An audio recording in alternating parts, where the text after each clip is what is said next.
शनिदेव जो न्याय के देवता हैं, जिनसे किसी के कर्म नहीं छुपे, जिनके वक्र दृष्टि से बड़े बड़े देवता भी नहीं चूक पाए हैं, ऐसे तेजस्वी पुत्र का परित्याग स्वयं उनके पिता ने किया था। आज हम अपने इस वीडियो में जानेंगे कि ऐसा क्या हुआ था कि शनिदेव को उनके पिता ने अपना पुत्र होने पर शक किया था। नमस्ते दोस्तों, स्वागत है आपका मेरे चैनल में। आशा करती हूँ आप सभी स्वस्थ एवं मस्त होंगे।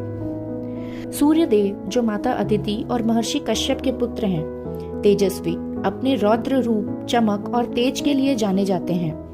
उनका विवाह संध्या के साथ हुआ था।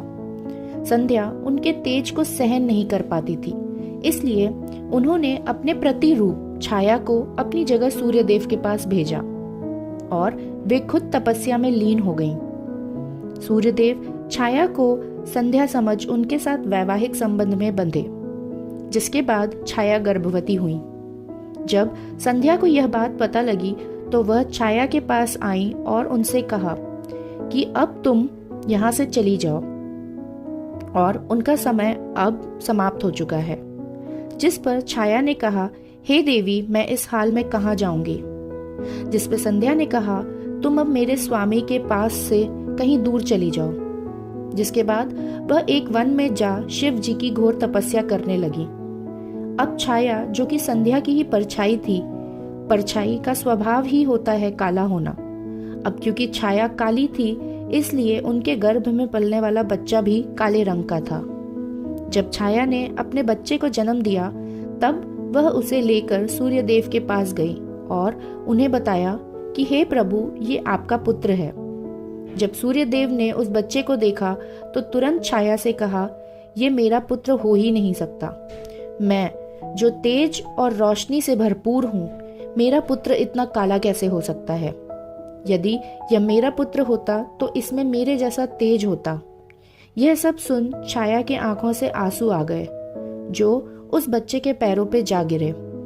आंसू पैरों पर गिरते ही उस बच्चे के नेत्र से एक ऐसा तेज निकला जो सूर्यदेव को जलाकर उनका सारा तेज भस्म कर दिया। सूर्यदेव ने अपनी रोशनी खो दी और खुद काले हो गए। उनकी चमक खत्म होने से ब्रह्मांड लोक पर हाहाकार मच गया, जिससे सारे जीव जंतु, यहाँ तक कि देवी देवता भी परेशान हो गए। तब शिव जी ने सूर्यदेव का तेज उन्हें लौटाया।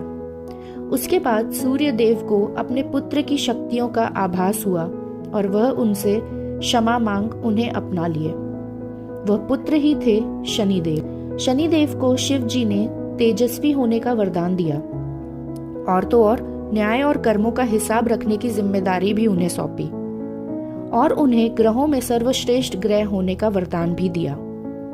तब से शनिदेव हर किसी के कर्मों का हिसाब रखते हैं और समय समय पर वह हम सबके कर्मों का हिसाब भी करते हैं। अपने वक्र दृष्टि से वह हमें अपने कर्मों पर ध्यान रखने की चेतावनी भी दिया करते हैं। माना जाता है मकर संक्रांति वाले दिन ही सूर्यदेव अपना स्थान छोड़ अपने पुत्र शनि के घर उनसे मिलने जाते हैं। तो यह थी कहानी सूर्यदेव और उनके पुत्र शनिदेव की। आशा करती हूँ आपको ये कहानी पसंद आई होगी। हम जल्द ही वापस आएंगे कुछ और नया लेके। अगर आप मेरे चैनल पे नए हैं तो प्लीज़ इसे सब्सक्राइब कर हमें सपोर्ट करें और अगर आपको कंटेंट पसंद आया हो तो इसे लाइक कर अपने दोस्तों के साथ शेयर करें। हम जल्दी मिलेंगे, तब तक के लिए नमस्कार।